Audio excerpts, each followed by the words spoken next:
Do you have I me did it here? again. I did it again. There it is. Oh, here we go. At some point we're going to get this figured out. No, we're not. No, so forget it. Don't even try to put us into that stratosphere of pure excellence from a producing perspective. Too much pressure. I can't do it. Well, I see so much so I'm under so much strain that I'm here at home. I can't take it anymore. I can't come to work. I see someone in the chat already saying, why worried? And I presume that they're talking about tonight's game, but it could also apply to just you and I being in different locations and trying to figure this out on our own as we get going for game number 67 for the Winnipeg Jets this season. And what a great game we are anticipating tonight. I love this. You have a Central Division matchup. We know what's at stake in terms of first, second. There's still separation between the two, but a Winnipeg Jets Dallas Stars matchup on a Friday night in downtown Winnipeg. I am pumped for this one here. Yeah, I already go back, and you can't do it too much because it's so long ago, but way back in November when these two teams met on a Saturday afternoon, it was rocking at Canada Life Center. It was the loudest I've been. I remember the Ottinger U.S. backup chants that were ripping through the building, the Jets jumping out to a 4-0 lead. Like it was all kinds of awesome in November. So I can imagine tonight what Jets fans are going to be bringing it tonight on a Friday with this much at stake. It's so important for the Winnipeg Jets for a win tonight, considering the space has narrowed considerably between themselves and the Dallas Stars in the Central Division. Well, let's take a look at where the standings are right now heading into this one. And I know that when you speak to the players or you talk to Scott Arniel, it is just another game. Tell me if you've heard that one before. Yeah. It's just, as Scott Arniel said yesterday, it's just 2 more up on them in terms of what a win could do today. That's the math.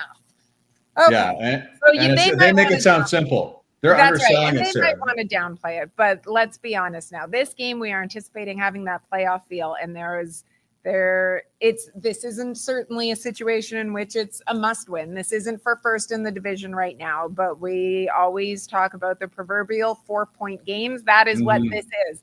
This would be huge when you look at the standings and the separation that exists between them now.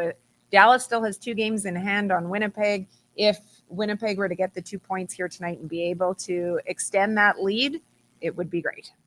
Yeah, apparently on Money Puck, it was, I think it said if Winnipeg wins in regulation tonight, their chance of winning the Central goes up to 90%. And if Dallas wins in regulation, the chance of Jets winning the Central goes down to 70%. So interesting. Yeah, so there's a swing. I mean, obviously, those types of numbers are hard to say if they're accurate or not, but it does feel a lot better to have a 10-point lead on somebody, even with them having 2 games in hand, and then still having that one remaining meeting left coming up in Dallas a little bit later in the year. So I don't think we can sell it enough how huge this game is. I love that it's at Canada Life Center. Obviously there's a big loss on the back end for the Winnipeg Jets in terms of personnel, with Neil Pionk being out week to week at this moment, but then we're seeing the incredible versatility of Luke Schenn and the reason why you brought him in. I'm not saying you brought him in for the hopes that somebody would get hurt, but this is where you can slide him up and down those defense pairings. And tonight he'll be with Dylan Sandberg.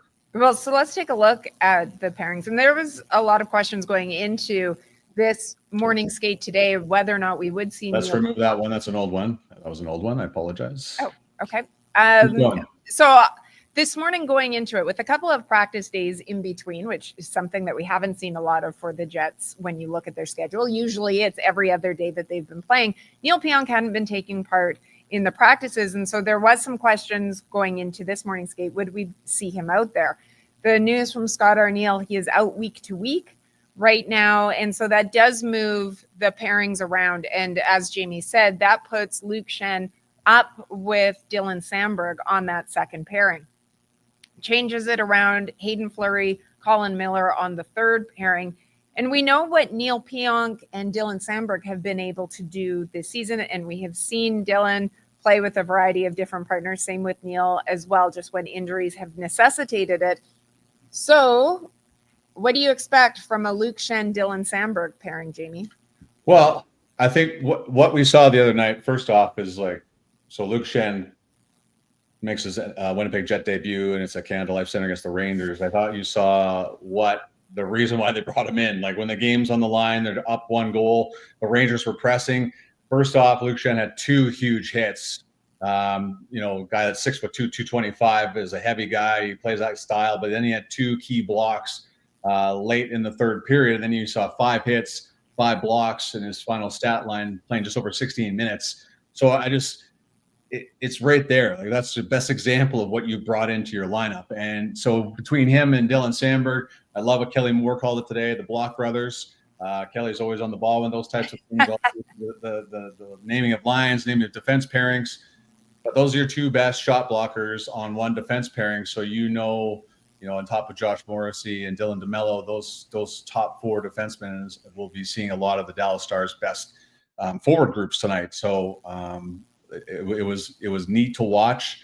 Luke Schenn and his first passes are crisp, they're sharp. He doesn't panic. That's what happens when you bring somebody that's won 2 Stanley Cups in and is 35 years old, played 1,000 games in the league. That's the type of thing where you appreciate the value of somebody like that, and you can see why the Jets were so happy to bring him in at the trade deadline. Yeah, we'll have to ask Craig Button about that. We've got a great show over the next 25 minutes, let's say, at this point now. Happy to have Craig Button join us. He's actually going to be in the rink tonight. He's joining me on the TSN broadcast. Often we have him from his home in Calgary or whatever location he is at. He's such a busy man, but he's going to be joining us today. And then I know that you are pumped about this one as well. Former Dallas Stars goaltender, longtime NHLer, does a variety of different things right now. Marty Turco is going to join us too. Yeah, and Marty is. It just feels like yesterday he was playing. And you pointed this out the other day when we were discussing our guests, Sarah, that Craig Button was part of the group that drafted Marty Turco. And Marty still owns a ton of franchise records for the Dallas Stars, including best goals against average. I believe it was 179. He leads the franchise in wins. He's the franchise leader in shutouts.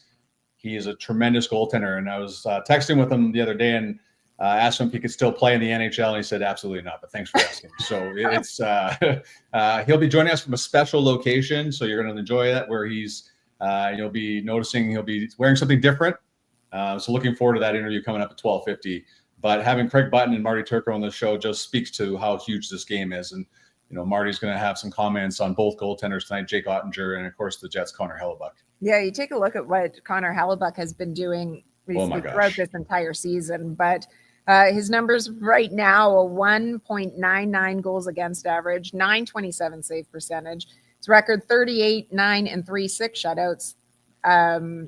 You just look at the difference for it. I was checking out because we often talk about whether or not Hellebuyck should be considered for the Hart this year. I looked at when Carey Price won in 2015 and just a kind of a comparison of what the numbers were. And obviously there's more that goes into it than just that. But just looking at the comparison, 44 wins for Carey that year, a 933 save percentage. And Connor's right now a 927. Carey had a 1.96 goals against average, 1.99, 9 shutouts versus 6 shutouts. So very comparable numbers, though. So it'll be interesting. I think that as much as we have heard the talk, obviously, about the Vezina, and I almost feel like it's died down because it just goes, to be honest, at this point, under the assumption, how can you not give him and vote him in at the Vezina? The question becomes the Hart, and I think we'll hear about that even more. But looking forward to a Jake Ottinger, Connor Hellebuyck duel tonight. Do you want me to throw up the graphic that you sent to me yesterday? Sure. It's very nice. So hold on. Let me see if I got this figured out. Hold on. Oh, yeah. Look at that. There you go. Look at this. Gorgeous. So you see goalies to lead all 4 categories at the end of the season. Bob Froese, Bernie Perron, Ken Dryden, and Jacques Plante. Bernie Perron obviously won the Stanley Cup. Ken Dryden, Jacques Plante, pretty good goaltenders in their own right. Bob Froese, I was saying this to you yesterday because I was a Flyers fan growing up. He took over for Pelle Lindbergh when Pelle Lindbergh passed away following his automobile accident in November of 1985, and Bob Froese was outstanding all year. So he, unfortunately, as a Flyers fan, did not end up winning the Stanley Cup that year. But goes to show you how rare this is for how long the National Hockey League's been around. Connor Hellebuyck could be the 5th goaltender to lead all 4 statistical categories that you see in front of you right now. These two teams have split their 2 meetings so far this season, the home team winning both. It was a 4-1 win here at Canada Life Center for the Jets, a 3-1 loss when they went down to Dallas. Jets PK 9-9 in this season series so far. And as you mentioned, they are going to meet again on April the 10th. One thing also to note is that the Jets have played very well and have had success against Dallas here at Canada Life Center, 11-3-1 in their last 15 meetings between these two teams here in downtown Winnipeg. Yeah, a lot of dominance, and then like we just talked about, they own that game from start to finish back in November. So you're hoping for a very similar start to this one against Dallas tonight in such a huge game. Yeah, just before we bring on Craig Button, let's hear from Adam Lowry and we've Scott O'Neill as well about this matchup here today. You get a sense of a little excitement in the room, and how about even in the coach's office? Yeah.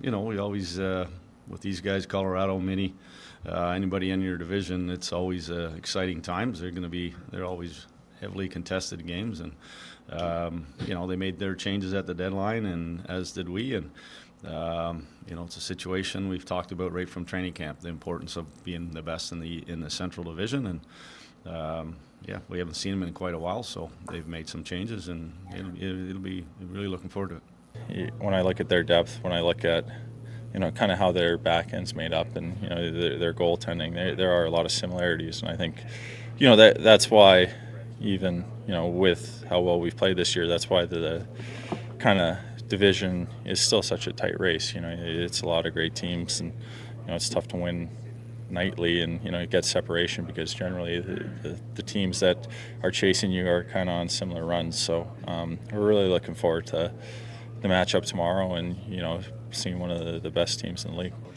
Every day is just another day in the National. Just taking it the same way I would any other team. I never go into a game expecting to bring an even better performance because I want my best performance every single night. So that being said, it is a divisional and might mean a little bit more, but for me, I still want that shutout and I still want that win. So things don't really change a whole lot. Okay, so we get mad at Connor Hellebuck when he doesn't get a shutout tonight because he said shutout. Is that how this is going to work? That's right. It's all his. Are people going to yell at him for that? Is that what this is going to work? Who loves the word shutout? I love it. It's just another day in the National. Just another game in the National. Yeah. Now he's making up terms. He just throws them whatever. I love it. What happens. I got to figure out. Craig and I are going to put that somehow into the broadcast tonight. Just 100%. Another game in the National. Just Craig Button, Sarah Orlesky. We're on TSN. That's your opener right there. That is going to be the opener, and we have Craig Button ready to join us now. Dan and Kevin. Kindly. That's right. Craig, so great to see you. What do you think? Is that the way that we should open up? You're going to be on a lot with me tonight. Yeah, well, I'm really looking forward to it first and foremost, Sarah. It'll be fun. And I think we have to have the audio clip right off the top, and then we just get into it, and we can have our feet up and just go, it's another game in the National. Like, it's no big deal. Like, hey, whatever, right? And whatever. It's a day. I don't believe in jinxes. So, I always get a chuckle out of the terms you're not supposed to use. So I don't use them to be obstinate because, other people do believe in it, but, I don't. But I think that, we heard from Scott, we heard from Adam, we heard from Connor. And to me, like, I woke up this morning in Winnipeg and I go, I'm in the right place today. This is not just another game. This is a game that will have playoff intensity. It'll have playoff type pace. And it'll probably have some areas of the game that are downright nasty, as it should be. But this is a fight for first place. And the Winnipeg Jets can put themselves in such a great spot by winning this game. I'm not going to say you're home and cooled out by winning this game, but I'll tell you what, you get some separation, and that puts you in a good spot. Let Dallas and Colorado beat each other up and take chunks out of each other. Greg, when you look at the magnitude of this game, and I think it's only been magnified from what happened at the trade deadline and certainly leading up to it, how much did what happened at the trade deadline get you excited for this game tonight as well? Well, I think for the players, and let me just start with Winnipeg. Everybody in the West is chasing Winnipeg. I guess they have to go make improvements. Like, when you look at Winnipeg, and they've been a wagon this year, and there's no area of their game where you don't look at it and go, this is a top-notch team. There's been nothing accidental about what the Winnipeg Jets have done. So other teams are assessing their group. They're going, okay, what are we going to have to do to be able to compete against the Winnipeg Jets? And the Winnipeg Jets are looking to strengthen their team. I think they did that with Luke Schenn and Brandon Tanev. And so now it doesn't matter what teams have thought on paper. Now what we get right to is we get to see what it looks like on the ice. And again, there's no question Dallas is a good team. There's no question Winnipeg's a good team. Well, now they get to test. They get to see how they test up against one another, and I think that in and of itself makes it exciting. We're looking at 2 top Stanley Cup contenders. Yeah, is there a part, Craig, when you look at whether it be the matchups or the styles of games? I mean, I think there's so many similarities between these 2 teams, not only when you look at some of the numbers, but then just the style of game that we're expecting. Is there an element of this game in particular that you are looking forward to keeping an eye on? Yeah, what I would say, Sarah, is the playoffs are about a couple of things about the playoffs. The playoffs is who can go the hardest, the longest, and the ice shrinks and your time is less come playoff time. That's how I think this game is going to be. I think it's that we know that players on both teams have all the qualities to perform well and at a high level in the playoffs. When it's not required, it's demanded, and that's what I think this game is going to be all about. You know, Connor Hellebuck played in that Four Nations championship game, and he looked the same as he does every other night: calm, cool, collected, ready to perform, and that's what he does. But I think that, you know, outside of that game, for all the players, and there's some players that were in that game that'll be playing here tonight, I just think that all in all, it's going to have that type of intensity. And yeah, I watched the Washington LA game on Thursday night, playoff intensity. Minnesota, New York Rangers, playoff intensity. The Devils Oilers, playoff intensity. We talked about the trade deadline, but now we're going to see, what the after effects are of the trade deadline activity, because now it matters. Now it really is significant, and I think teams are sharpening the saw. Well, when you go in the playoffs and it's a grind, you need 2 grinders, and the Jets have added that in Luke Schenn and Brandon Tanev, Craig. When you look at somebody with Luke Schenn, people always talk about you add a winner. What exactly does adding somebody with 2 Stanley Cups and 1,000 games in the NHL mean to your dressing room? Nothing at all. It doesn't mean a darn thing. No, I'm kidding. Come on. I mean, that's not what I thought you would say. Well, we make a big deal of it, and I guess I got to make a big. Listen, Luke is quality. Luke is quality on the ice. He's quality off the ice. I don't want to give away the pregame of what Sarah and I are going to talk about tonight. But one of the things is teams are trying to strengthen themselves in different areas. Certainly, Mikko Rantanen. Oh boy, that's a headliner. There's no question it's a headliner.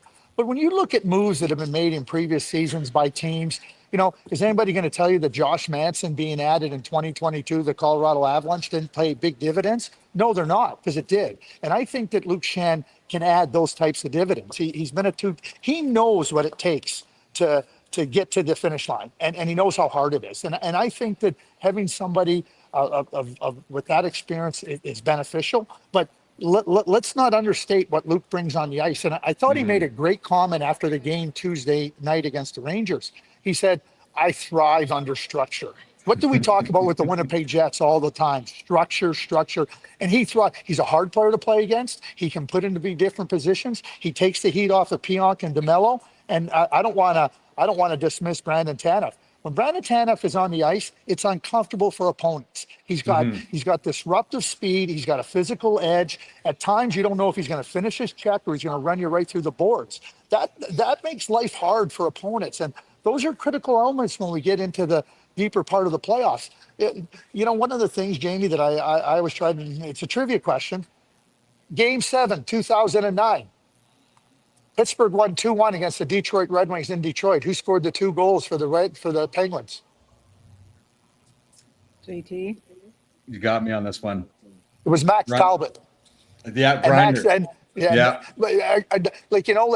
Crosby was on the team. Malkin won the Conn Smythe because it's all thing. But do not mistake how important Brandon Tanev can be, because he takes some of the pressure off of the Appletons and the Niederreiters, because whether it be like a couple of hard shifts that you don't have to put Nino and Mason and Adam into.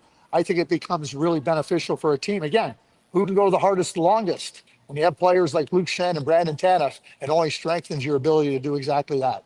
Yeah, and you think about the role that Tanev played with the Jets in that 2018 run to conference finals. I mean, we've been able to see the impact, and now even more experience with him. Still has all the energy, it seems, that we saw in 2018, despite the fact that we're in 2025 now. Craig, you have tons of energy as well. I am guessing you are about to go have a workout, a run? Yeah, I already finished. I just finished Sarah and Jamie, impressive. so I'm all good. Yeah, no, I'm all good now. So on that note, I can't wait to see everybody over at Canada Life Center, and the game will be exciting. And I'm going to try to leave you with my best Brandon Tanev. I love it. Hey, one quick thing before we let you go. Marty Turco is about to join us coming on the show. I texted you the other day and you said you love Marty. What was your favorite part about watching him work night over night in the National Hockey League? You know, Marty had an unbelievable confidence about his game. And you know, he was immensely talented. And we talked about playing in big games. Marty was like Connor in the sense that you didn't know if it was a big game or it was a preseason game. They played it, and they played it with a joy. Like Marty played it with such a great joy, and he was a great competitor. I want to tell a quick story because one of the greatest games I ever saw was Michigan versus North Dakota in the NCAA regionals. It was in 1998, and North Dakota was a wagon. They were the #1 team in the country. Anyway, I was coming back from a junior game in Plymouth. I was living in Michigan at the time. And I was coming back from a game in Plymouth, and I turned on the radio, and the first game had gone into like double, triple overtime. So the other game at University of Michigan, they were hosting at Yost. They were the game got pushed back. So I said I had season tickets, so I stopped into the game, and the game I think started like at 9:45 local time or 10 o'clock. Anyway, North Dakota got up in the game. They're up 1-0. I believe it was 2-0 at the time, and they had a 5-on-3 power play. And Marty Turko, like, you know, we use the term stand on your head. He stood on his head. And as the first penalty was ending, he was a great puck handler. He grabbed the puck. He was on a knee, and he ended up grabbing the puck. He looked up, breakaway. It was 2-1. The arena fully erupted. Michigan ended up winning that game and the national championship on the back of Marty Turko. Marty, is that true? Is that true, Marty? Oh, there we go. Yeah. Is that a true story? Yeah. I mean, it's Craig Button. Are you kidding me? Of course it's true. He was there, and as he alluded to, you know, my memory might be a little lapsed, which is great for a goaltender. But I do agree it was the greatest game that I've been a part of, witnessed even for that fact, at Yost Ice Arena playing against the Fighting Sioux. It was so loud, it was so amazing to come back twice from 2 goals down in my senior year, to have the season career on the line as a Wolverine. I tell you, it was never heard the place louder, and I still hear people like Craig talk about it to this day because it was pretty epic. It's because Craig will talk about Michigan anytime he can, Marty. I mean, as much as I'm sure you might want to, that's a layup with Craig. Anytime you can throw in anything Michigan related. Hail to the victors, valiant hail. Go blue, baby. You got it, Butts. Yeah, great to see you, Marty. Yeah, have a great day. Thanks. See you, Craig. Craig Button, looking like he can still play. And speaking of someone who looks like he still can play, it is Marty Turko, former Dallas Star goaltender. So we were bragging about you being in a special location before we brought you on the show. Where are you exactly, and what are you doing? This isn't for looks. I would do pretty much anything for ratings for you guys. We you know, thanks to Craig and, you know, Tom Hicks and Bob Gainey and, you know, Jim Lights for the years, we have a great alumni group here. We're about 20 strong right now. Guys living here, retired full time. Bob Bassett and Craig Gerald Diddick, started our alumni association. So we have alumni skate. We do it every 2 weeks. We have a beautiful alumni room that I'm in right now. It's like a nice lounge. We've got beers on tap, and then we got our own locker room and sauna. It just kind of feels like home again. You know, when you retire, it's never the same. But it's great to let loose, get on the ice again, get a little sweat, and we do with business people in the community. They get a chance to come hear our sometimes true, like Craig's story, and sometimes not true stories around here. We feed them, they pay. It's really a blast. The hockey community is small. We're very fortunate to be in the great state of Texas, but also continue to keep our hockey roots. Yeah, obviously you guys have a very passionate fan group there, Marty.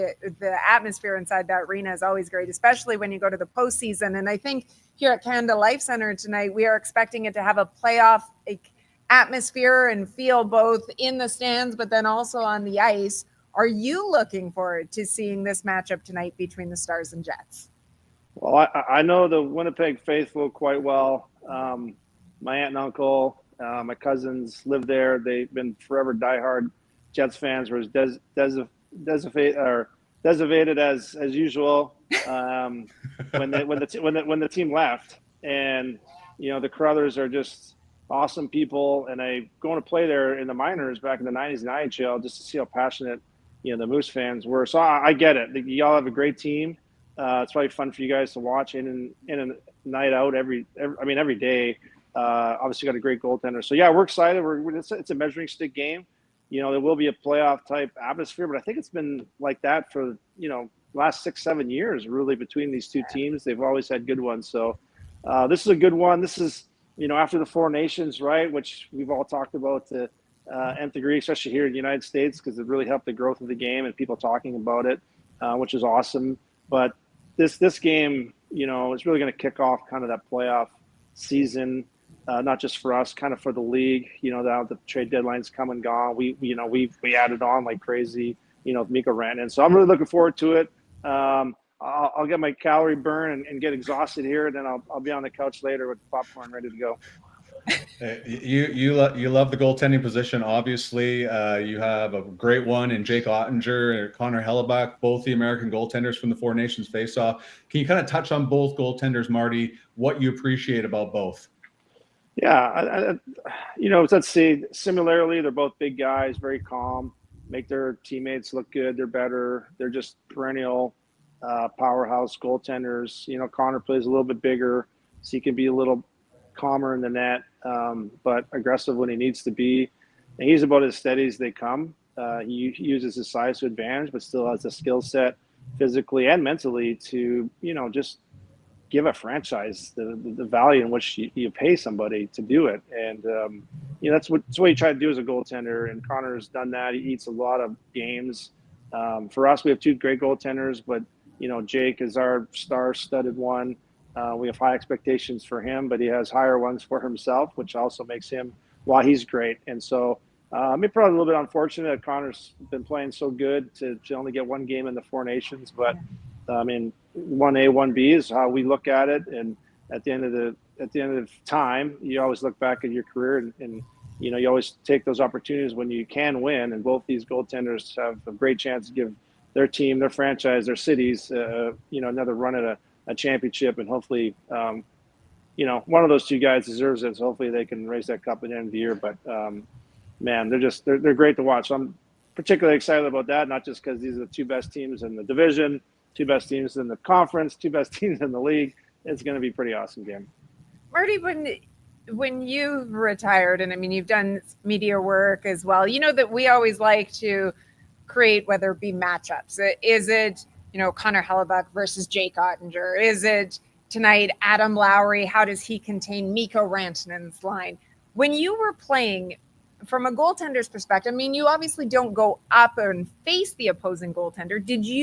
What was your mindset going in? Was it you versus Martin Brodeur, or was it you versus more a skater, Mario Lemieux? What was your mindset?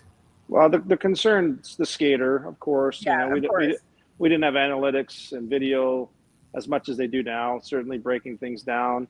But you almost can't, right? You got to trust yourself, put the work in, and my instincts, my skill set against, back then Detroit was in it.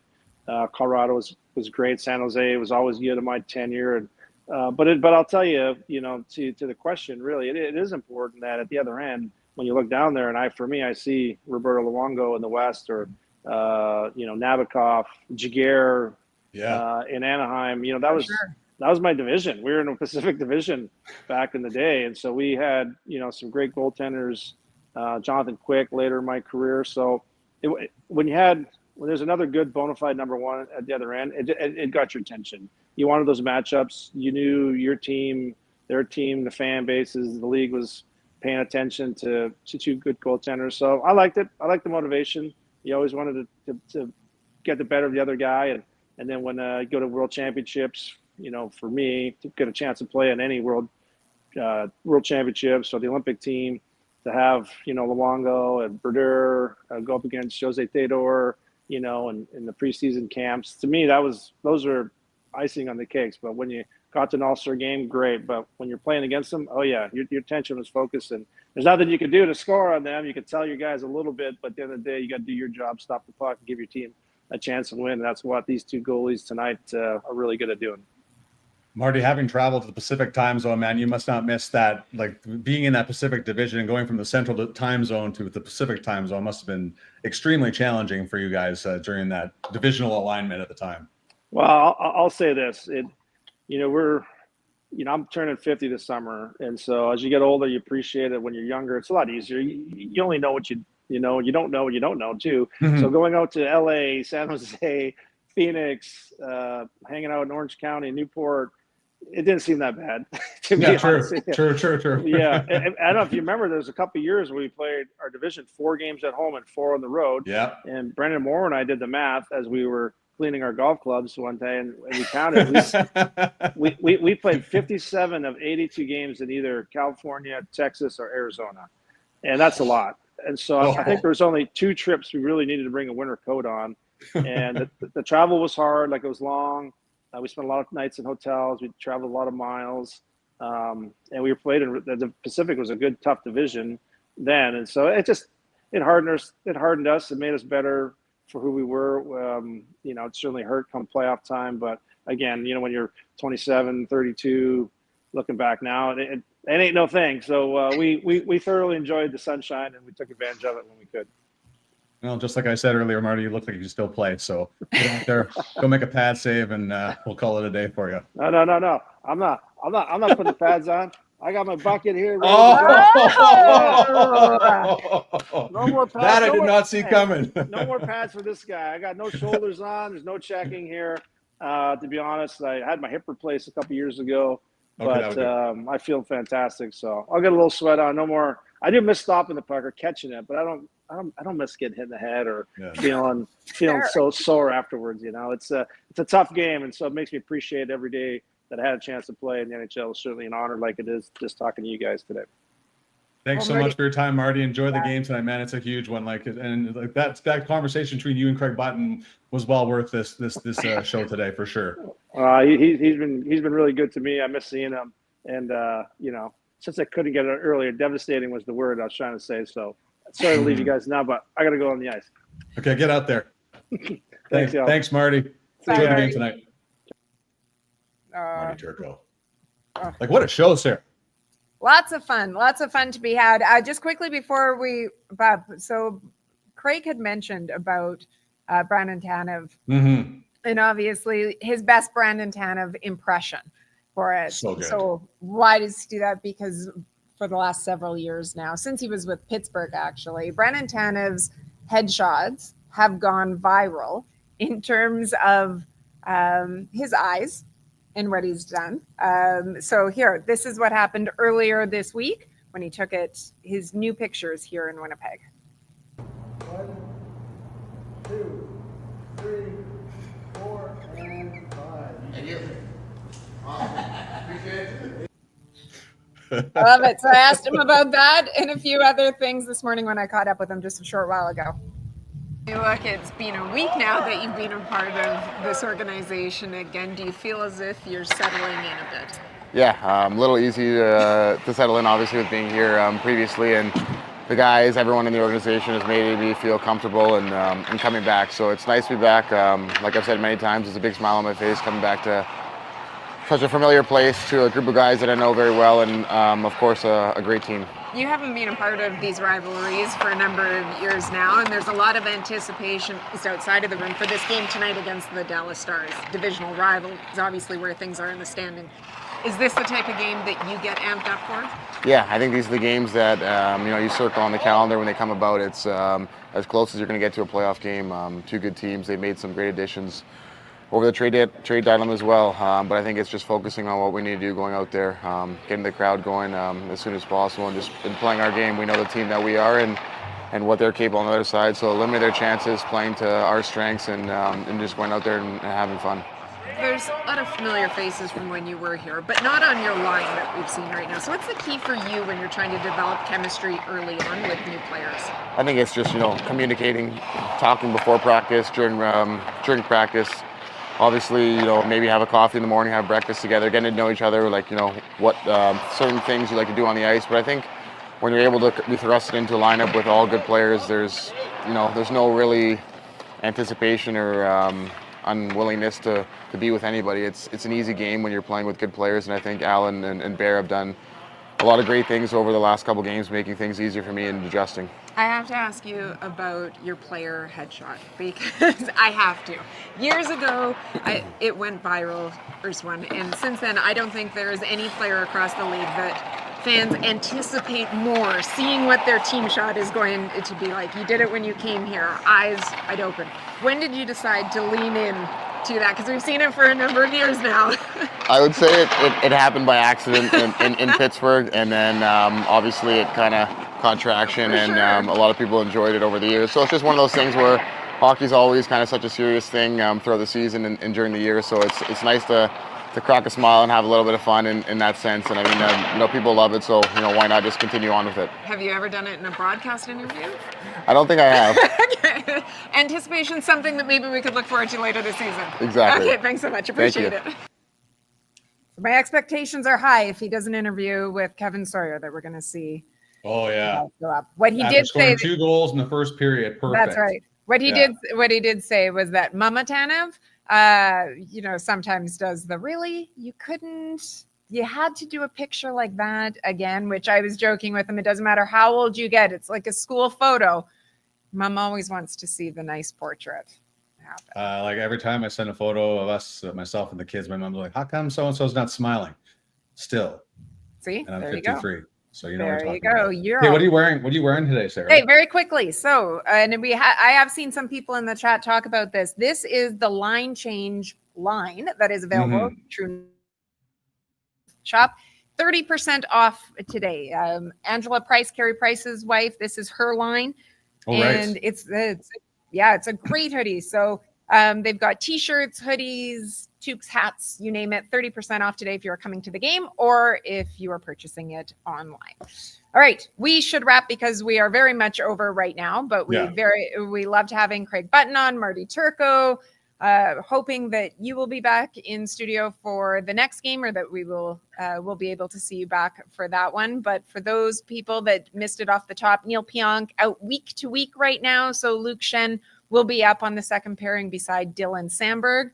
This will be a great game here tonight. Dallas dealing with a number of injuries themselves. No Rupe Hintz. He could be back next game, which is against Colorado. So big couple games for Dallas. No Miro Heiskanen. Tyler Seguin still sidelined too. But this is a Dallas team that has continued to roll and is looking to catch up to the Jets. Well, the Jets are looking for 2 points tonight to be able to create a 10-point separation between them and their closest opponent.